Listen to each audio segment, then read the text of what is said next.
የቅድስት ኪዳነ ምሕረት ምስል ታየ፣ ዓለም ሁሉ ይስማው።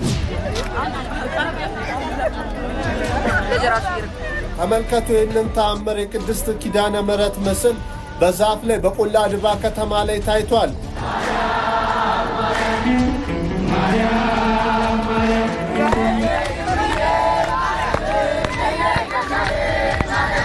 አንተ ስለመወለዷ መጽሐፍ ቅዱስ ላይ ተጠይቃለህ? አምላክን ወለደች ተብሎ እየተነገረ አንተ እድገቷን ካላየው አላምንም ትላለህ እንዴ? ብንሰርክም ባንሰርክም እንኳን ክርስቲያን ነው መሬት እንኳን ኦርቶዶክስ ሆነ። ሰብስክራይብ ለምንድን ነው የማታደርጉት? አሁን አድርጉ። የቅድስት ኪዳነ ምሕረት ምስል ታየ፣ ዓለም ሁሉ ይስማው። በቆላድ ከተማ የታየውን አስደናቂ ተአምር ልንገራችሁ። በደንብ ኮፒ ሊንክና ሼር አድርጉት። ታኅሳስ 22 ቀን 2018 ዓ.ም በምስራቅ ደንቢያ ወረዳ ቆላድባ ከተማ የከተማው እንብርት ተብሎ በሚጠራው አካባቢ በአንድ ግዙፍ ዋርካ ስር የእናታችን የቅድስት ኪዳነ ምሕረት ድንቅ ተአምራዊ ምስል መታየቱ እየተሰማ ይገኛል። እንግዲህ ክስተቱን ለማየት የሚያደርገውና የብዙዎችን ትኩረት የሳበው ቀደም ብሎ የነበረው ሁኔታው ነው። በከተማው እየተከናወነው ባለው የኮሪደር ልማት ምክንያት በአስፓልቱ ዳር የሚገኘው ይህ ዋርካ እንዲቆረጥ ታቅዶ ነበር። ሆኖም ግን በቀን ስራ ተጀምሮ ዋርካውን ለመቁረጥ ሙከራ ቢደረግም ለመቁረጫነት የሚያገለግሉ ቁሳቁሶች በተደጋጋሚ እየተሰበሩ ስራውን ማከናወን አልተቻለም ነበር።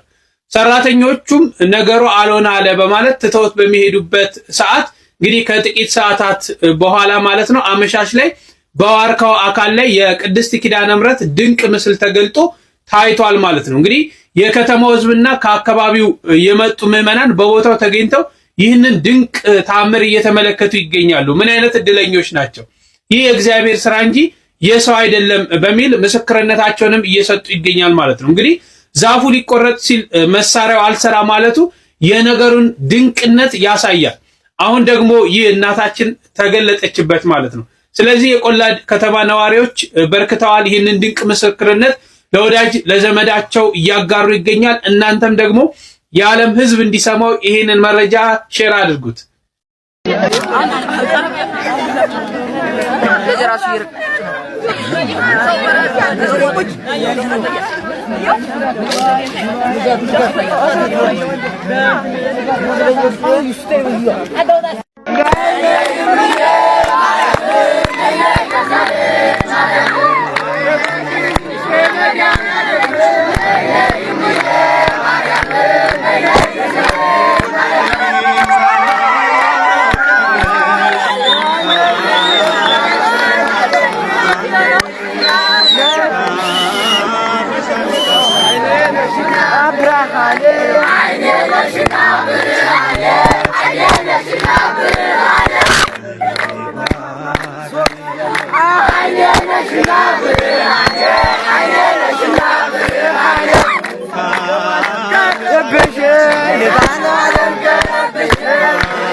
ተመልከቱ ይህንን ተአምር። የቅድስት ኪዳነ ምሕረት ምስል በዛፍ ላይ በቆላድባ ከተማ ላይ ታይቷል።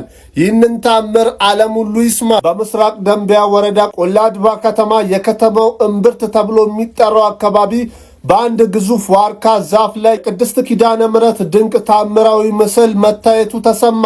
ክስተቱ ለየት የሚያደርገው የብዙዎች ትኩረት የሳበው ቀደም ብሎ የነበረው ሁኔታ ነው።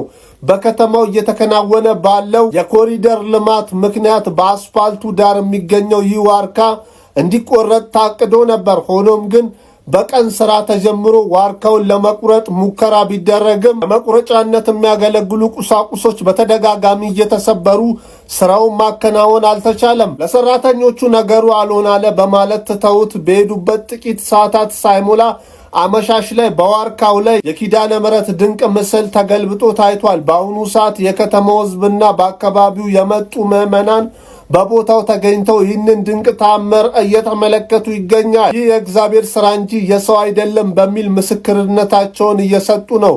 ዛፉ ሊቆረጥ ሲል መሳሪያው አልሰራ ማለቱ የነገሩ ድንቅነት ያሳያል። አሁን ደግሞ ይኸው የእናታችን ተገለጠች የሚሉ የቆላ ድባ ከተማ ነዋሪዎች በርክተዋል። ይህንን ድንቅ ምስክርነት ለወዳጅ ዘመዶ በማጋራትም የዓለም ሕዝብ እንዲሰማው ያድርጉ። ፎሎ ማድረግ እንዳይረሳ። መልካም ቀን። ኪዳነ ምሕረት ደጅ ሄዶ ያፈረ ማን ነው ወገኖቼ? እሷ ለምኗት ድረሽልኝ ብሏት ከልጅሽ ከወዳጅሽ አማልጂኝ ብሏት ምስጢር ያልተፈታለት ቋጠሮ ያልተበጠሰለት የተሰነጠቀው ያልተጠገነለት የተሰበረው ያልታደሰ የእመቤታችን ታምር ለማያምኑ ይህንን ቪዲዮ ሼር አድርጉላቸው፣ ደውለው ያረጋግጡ። ነገሩ እንዲህ ነው። ታኅሳስ 22 ቀን 2018 ዓ.ም በምስራቅ ደንቢያ ወረዳ ቆላ ድባ ከተማ የከተማው እምብርት ተብሎ በሚጠራው አካባቢ በአንድ ግዙፍ ዋርካ ዛፍ ላይ የቅድስት ኪዳነ ምሕረት ድንቅ ታምር ምስል መታየቱ ተሰማ። ክስተቱን ለየት የሚያደርገውና የብዙዎችን ትኩረት የሳበው ቀደም ብሎ የነበረው ሁኔታ ነው። በከተማዋ እየተከናወነ ባለው የኮሪደር ልማት ምክንያት በአስፓልቱ ዳር የሚገኘው ይህ ዋርካ እንዲቆረጥ ታቅዶ ነበረ። ሆኖም ግን በቀን ስራው ተጀምሮ ዋርካውን ለመቁረጥ ሙከራ ቢደረግም ለመቁረጫ የሚያገለግሉ ቁሳቁሶች በተደጋጋሚ የተሰበሩ ስራውን ማከናወን አልተቻለም። ሰራተኞቹ ነገሩ አልሆናለ በማለት ትተውት በሄዱት ጥቂት ሰዓታት ሳይሞላ አመሻሽ ላይ በዋርካው አካል ላይ የኪዳነ ምሕረት ድንቅ ምስል ተገልጦ ይታያል። በአሁኑ ሰዓት የከተማው ሕዝብና በአካባቢው የመጡ ምዕመናን በቦታው ተገኝተው ይህንን ድንቅ ታምር እየተመለከቱ ይገኛሉ። ይህ እግዚአብሔር ሥራ እንጂ የሰው አይደለም በሚል ምስክርነትን እየሰጡ ነው። ዛፉ ሊቆረጥ ሲል መሳሪያው አልሰራም ማለቱ የነገሩን ድንቅነት ያሳያል። አሁን ደግሞ ይሄው እናታችን ተገለጠች የሚሉ የቆላ ድባ ከተማ ነዋሪዎች በርክተዋል። የሌሎች እምነት ተከታዮችም ተረት ወይስ እውነት የሚለውን ለማረጋገጥ ቦታው ላይ እንደተገኙ ተነግሯል። ይህንን ታምር ሼር ሳታደርጉ በፍጹም እንዳታልፉ። አንተ ስለመወለዷ መጽሐፍ ቅዱስ ላይ ትጠይቃለህ? አምላክን ወለደች ተብሎ እየተነገረ አንተ እድገቷን ካላየሁ አላምንም ትላለህ እንዴ? ጀርባዋን እንደ ኪሩቤል ዙፋን ሳይቆረቁሮ አምላክ አደረበት ተሸክመው ዞረች እየተባለ የሚገርም እኮ ነው። ክብሯን አለማወቅ ነው። የሌላውስ እሺ ክብሯን ባያውቀው አይገርምም። የኛዎቹ ግን በጣም ይደንቃል። እኛ ክብሯን አለማወቋን ጠንቅቀን እስኪ እንደው ታሪካቸው ተወለዱ፣ አደጉ፣ ኮተኮቱ፣ ወጡ፣ ወረዱ ተብሎ በዛው አምላክን ጸንሷል የሚል ሌላ ሰው ታሪክ ታውቃላችሁ? እና እንዴት ነው አምላክን መጽነስ የቀለለብን ወገን? እንዴት ነው አምላክን በድንግልና መውለድ ዝቅ ያለብን? ኧረ ተው፣ ክብሯን እንወቀው እንጂ እማትሉበት አናውላት። ክብሯን ጠንቅቆ የሚያውቅ ሰው ጉንጭ አልፋ ንግግር ውስጥ ራሱ አይገባም። ኦርቶዶክሳውያን የተዋሕዶ ሊቃውንት ለምንድን ነው ድንግል ማርያም ላይ የተረባረቡት? ለምንድን ነው አጥብቀው የጻፉት? ለምንድን ነው የመሰከሩት? ለማጋነን ነው?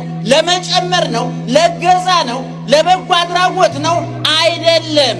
የተደረገለት የገባው መዳኑ የገባው መፈወሱ የገባው ከወደቀበት የተነሳ ከረከሰበት የተቀደሰ ከቆሸሸበት የታጠበ የጨለማ ግዝፈት የገባው ብርሃንን ያደንቃል።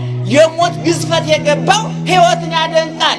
የመቃብር ግዝፈት የገባው ትንሣኤን ያደንቃል።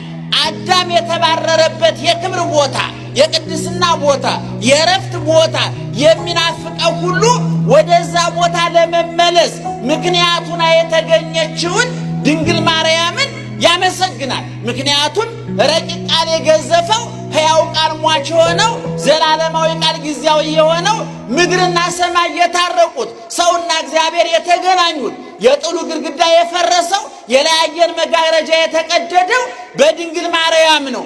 እንባችን የታበሰው፣ ቁስላችን የተፈወሰው፣ ብሶታችን የተነፈሰው፣ የጎደለው የሞላው በድንግል ማርያም ነው።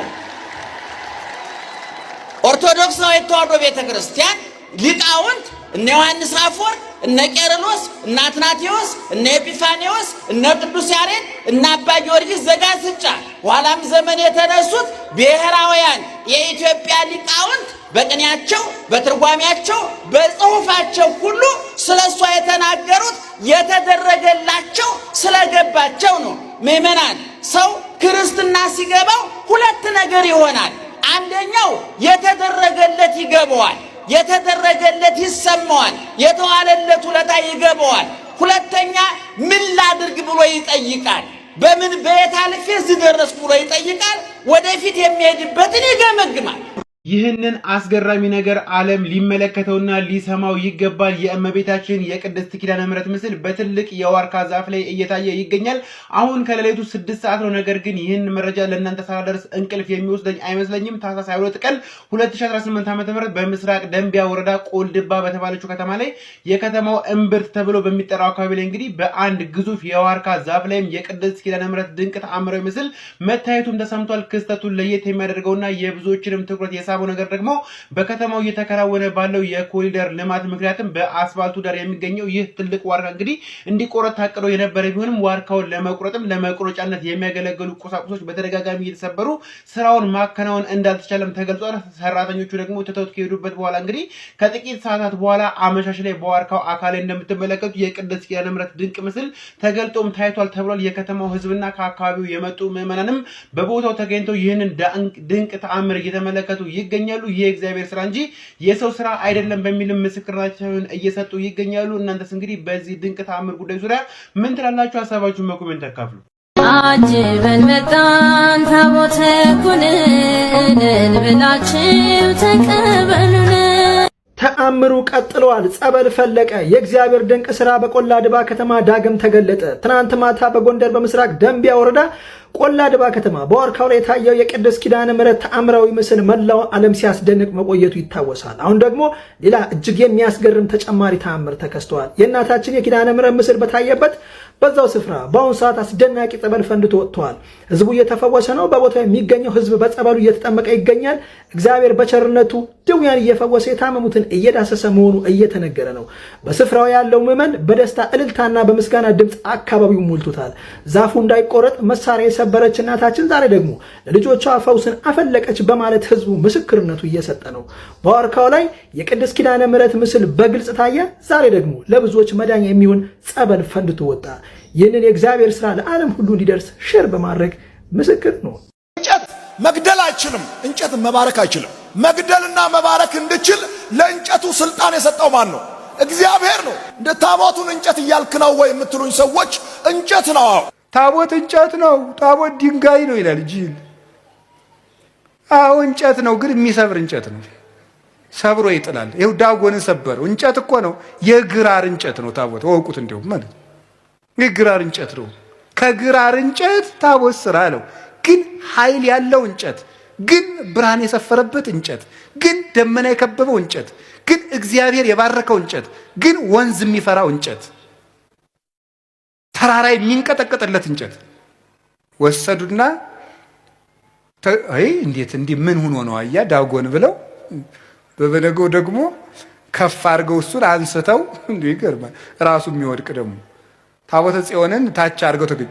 ጭራሽ በበነገው የዳጎን እግሩ ለብቻ፣ እጁ ለብቻ፣ ጭንቅላቱ ለብቻ ሆኖ ተቆራርጦ ተገኘ። አንደኛ ሳሙኤል ምዕራፍ 4ን በደንብ አንብቡት። ፍልስጤም ውስጥ እንደደረገ ከዚያ በኋላ የሀገሩን ሰው በሙሉ እባጭ እበጥ መታቸው። እባጭ ማለት ምን እንደሆነ ታውቃላችሁ?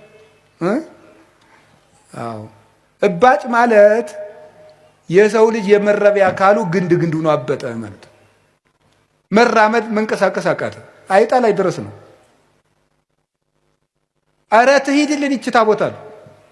አዎ ከጋዛ ወደ አዛጦን፣ ከአዛጦን ደግሞ ወደ ጌት፣ ከጌት ደግሞ ወደ አስቀሎና ላኳት። እንደዚህ ያርገ የሀገሩን ሰው ሁሉ እየፈጀች ጠንቋዮች ቢጠየቁ የለም ይቺን የእግዚአብሔር ታቦት ካልመለሳችሁ ሰላም አይመጣም ማለት። እሺ ብለው ምን አደረጉ? የወርቅ አይጥ አምጥታባቸው ነው። እንግዲህ የእግዚአብሔርን ንብረት መውሰድ የቤት አይጥ ያመጣል። አይጥ አመጣችባቸው። የወርቅ አይጥ ሰሩና እጅ መንሻ ለእግዚአብሔር ሰጥ አድርገው በሁለት ጊደሮች ጀርባ ላይ ጭነው ታቦተ ጽዮንን ሰደዷል። ላሞቹ ወደ ቤታቸው ዘወር ሳይሉ ወደ ግራም ወደ ቀኝም ሳይሉ ታቦተ ጽዮንን ተሸክመው ሄዱ። ሄደች፣ ከአቢዳራ ቤት ገባች። የአቢዳራን ቤት ባረከችለት ታቦተ ጽዮን። አንደኛ ታቦተ ጽዮን አሸንፋ የመጣች ታቦት፣ ሁለተኛ ደግሞ ምን አደረገች? በረከት የሰጠች ታቦት። የአቢዳራን ቤት ባረከች። ከአቢዳራ ተነስታ ደግሞ ወደ ኢየሩሳሌም ስትመለስ በቅዱስ ዳዊት ዘመን ሁለተኛ ሳሙኤል ምዕራፍ 6 ላይ እንደምትመለከቱት ስትመለስ ደግሞ መንገድ ላይ የአቢዳራ ልጆች እየነዱ ሲወስዱ ዘንበል ስትል ኦዛ የሚባለው ሰው ሁለተኛ ሳሙኤል ምዕራፍ 6 ቁጥር 7 ላይ እደግፋለሁ ሲል መልአኩ መጥቶ እጁን ቆረጠው ይላል። ለምንድነው እጁን የቆረጠው? ለምንድነው እጁን የቆረጠው? ክህነት ሳይኖረው ታቦትን መንካት ስለማይገባ ነው። መንካት ስለማይገባ እጁን። ስለዚህ እዚህ ታቦት እንጨት ነው፣ ግንሳ ሳይገባቸው የሚዳስሱትን እጃቸውን የሚቆርጥ ነው። ምናልባት ዛሬ ሰርቆ ይኸው እየዳሰስኩት ነው ልትል ትችላለህ። ነፍስን ምን ያህል እንደቆረጣት ግን አታውቅም። ከእግዚአብሔር እንዴት ባለ ሰይፍ ቆርጦ እንደጣለና እንደለየ አታውቅም። የሚሳለቁበትም ይኖራል። ይሄን ነው ታቦት የሚሉት ይላል። እስቲ እኔን ምን አረገኝ ይላል። ይሄ ማለት ምን ማለት መሰለ? ክርስቶስን በጥፊ እየመታ እስቲ ክርስቶስ ምን ታረገናለህ እንደማለት ነው። ብንሰርቅም ባንሰርቅም እንኳን ክርስቲያኑን መሬት እንኳን ኦርቶዶክስ ሆነ